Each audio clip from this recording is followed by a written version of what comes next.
Hello everyone. In today's video, I will guide you on how to cancel an Apple order right from your mobile device. First, open the Apple Store app on your iPhone or iPad. If you don't have it installed, you can download it from the App Store. Once inside the app, tap on your profile icon in the upper right corner. From the menu, select Orders to view all your recent Apple purchases.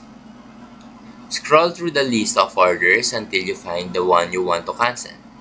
Tap on the order to see the details, and below the order summary, you will see a cancel order button if the order is still eligible for cancellation.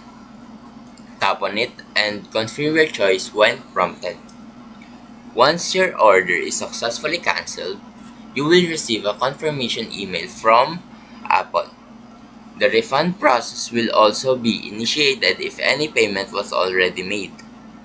And that's it. That is how to cancel online Apple order on mobile.